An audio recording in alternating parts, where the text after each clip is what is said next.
চৈত্রের প্রচণ্ড রোদ আর উত্তপ্ত গরম, মাঠঘাটের ফসল রোদে পুড়ে নষ্ট হয়ে যাচ্ছে। পানির প্রকট সংকটে মানুষ এ গ্রাম থেকে ও গ্রামে যাচ্ছে পানি আনতে। একদিন চারু তার মাকে বলল, মা, আমাদের গ্রামের চারিদিকে খুব পানির সংকট পড়েছে। মানুষ এই গ্রাম থেকে পাশের গ্রামে যাচ্ছে পানি আনতে। হ্যাঁ রে মা, পুকুরে পানি নেই, টিউবওয়েলও পানি নেই। মানুষ তো দেখছি পাশের গ্রাম থেকে পানি আনতে চাচ্ছে, আর তারাও নাকি পানি আর দিতে চাচ্ছে না। এমন সময় শ্যামা এবং তার মা সারা কাঁদতে কাঁদতে চারুদের বাড়ি এসে বলল,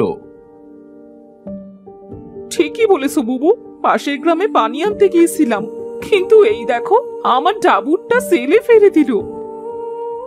শুধু তাই তো না, তারা বলেছে চারিদিকে পানির খুব অভাব, চারিদিকে পানি শুকিয়ে গেছে, তাদের টিউবওয়েল থেকে আর কাউকে পানি নিতে দেবে না।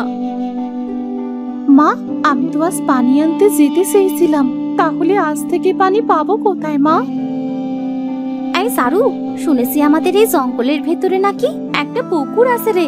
চল আমরা দুজন সেই পুকুর থেকে পানি আনবো। তাহলে চল যাই, জঙ্গলটাও তো আমাদের বাড়ি থেকে বেশি দূরে না।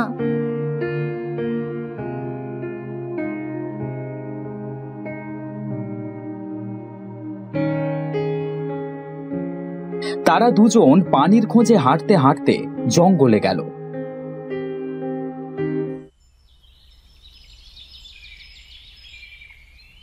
জঙ্গলের ভেতরে তারা সেই পুকুরটা খুঁজতে লাগলো। এই শ্যামা, কোথাও তো পুকুরটা দেখতে পাচ্ছি না রে। তুই মনে হয় ভুল শুনেছিস। বলতো আমরা এবার কোথায় পানি পাবো? এই সারু, আমরা তো ওই দিকটাই দেখি নাই রে, আগে চল ওই দিকটা দেখে যাই। তারা দুজন আরেকটু সামনে গিয়ে দেখলো সেখানে একটি পুকুর আছে, তবে সেই পুকুরটাও পানি শূন্য। শ্যামা রে, আমাদের শেষ আশাটাও পূর্ণ হলো না। দেখ, এই পুকুরেও পানি নাই।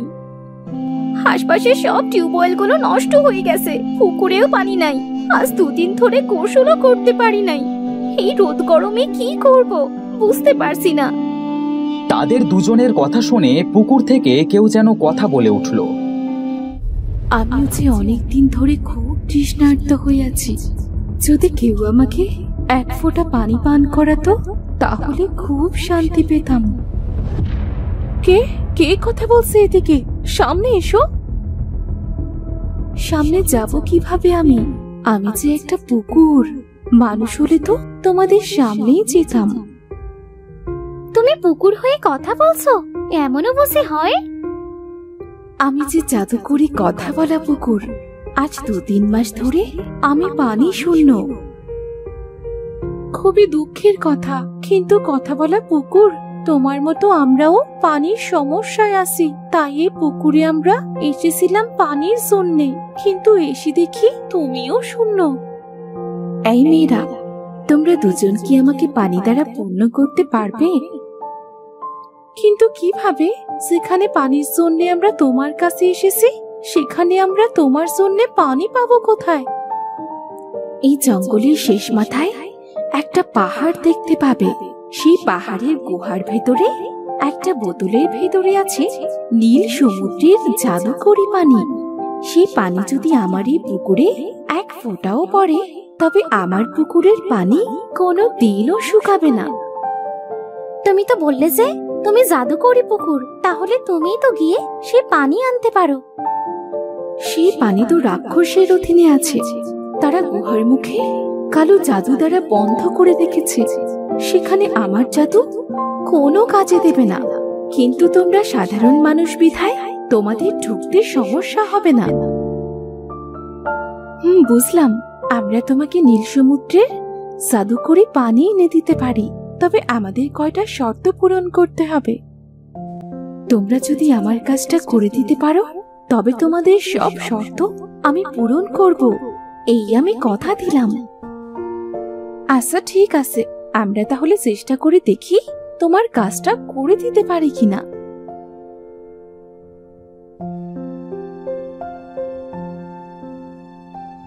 তারা দুজন বনের শেষ মাথায় গুহার উদ্দেশ্যে রওনা দিল। বনের ভেতর দিয়ে যেতে যেতে তারা দেখল একটা খরগোশ কোনো শিকারীর জালে আটকা পড়ে আছে। তারা দুজন যখন খরগোশের পাশ দিয়ে যাচ্ছিল তখন খরগোশটি বলল, কি মেয়েরা, বোবা প্রাণী এভাবে জালে আটকা পড়ে ঝুলে আছে, আর তোমরা সেটা দেখেও চলে যাচ্ছ? শ্যামা, তুই কি মাত্র কথা বললি নাকি? আরে দুই কথা, আমি খরগোশ গো, দেখো তোমাদের পেছনে আমি। ও মা, এ তো কথা বলা খরগোশ। তা কথা বলা খরগোশ, তোমার এমন হাল হলো কিভাবে? প্রথমে তো আমি কথা বলা খরগোশ নই, আমি হলাম মায়াবী খরগোশ। আর দ্বিতীয়, কোনো বাজি শিকারী জাল পেতে আমাকে ধরার চেষ্টা করেছে। এই সারু দেখ, এই মায়াবী খরগোশটা কত সুন্দর করে কথা বলছে। আমি সত্যি সত্যি এর মায়ায় পড়ে যাচ্ছি রে। তোমরা কি শুধু গল্পই করবে, আমাকে বের হতে দেবে না?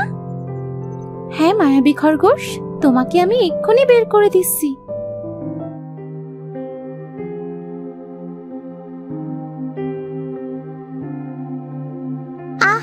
হাঁপ ছেড়ে বাঁচলাম।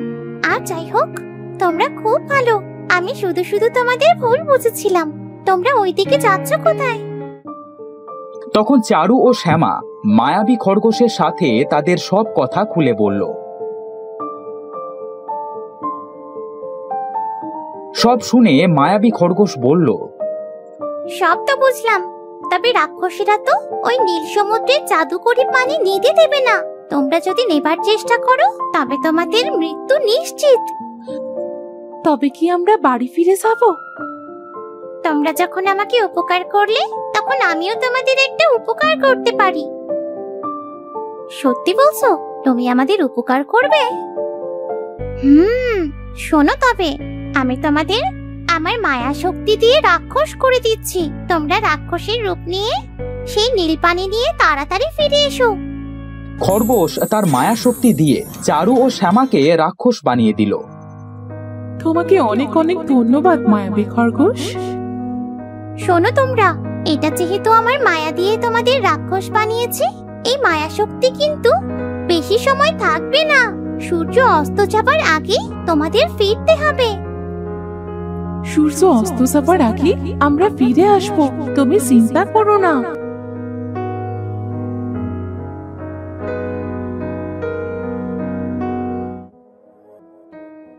তারা দুজন জঙ্গলের শেষ মাথায় সেই পাহাড়ের গুহার কাছে পৌঁছালো।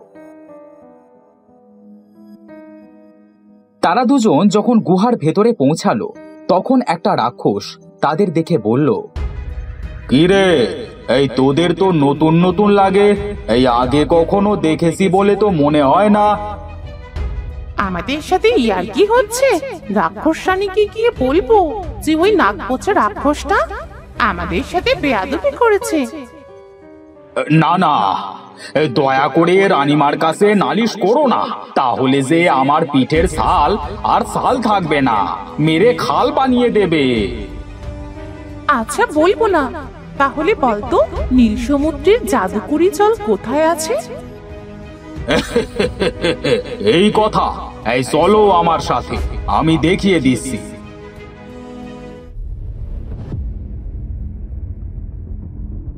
তখন রাক্ষসটি তাদের দুজনকে নিয়ে নীল জলের কাছে গেল। আচ্ছা, এবার সামনে থেকে ভাব। রাক্ষসটিকে তারা তাড়িয়ে দিল, আর এদিকে তারা দুজন সেই নীল পানির বোতলটা নিয়ে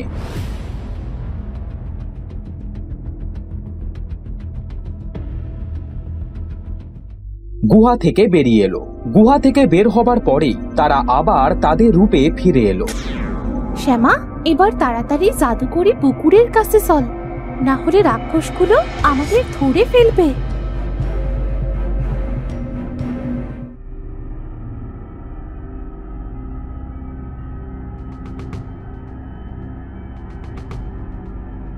তারা দুজন সেই জাদুকরি পুকুরের কাছে এসে তাতে নীল সমুদ্রের জাদুকরি পানি বোতল থেকে ঢেলে দিল, আর সাথে সাথেই পুকুরটি পানিতে পরিপূর্ণ হয়ে গেল।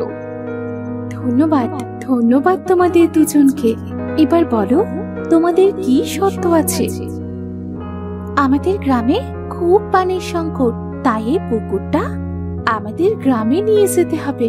পুকুরের চারিপাশে গাছগাছালি থাকবে ও পুকুরে মাছও থাকবে, যেন পুরো গ্রামবাসী সারা জীবন পানি, গাছগাছালি আর মাছের অভাব অনুভব না করে। কিন্তু এটা তো কখনো সম্ভবই নয়।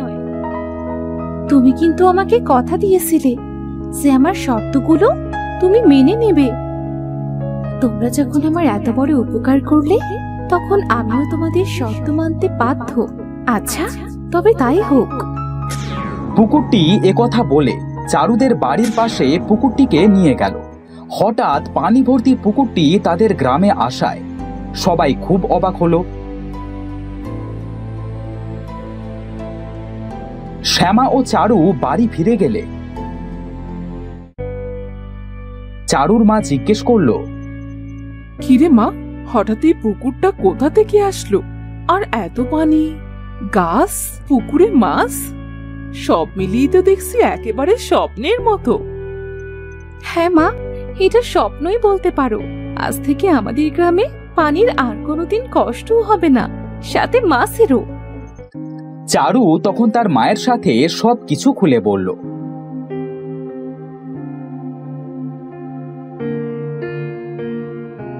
জাদুর পুকুরের কথা আশেপাশের গ্রামেও ছড়িয়ে পড়ল।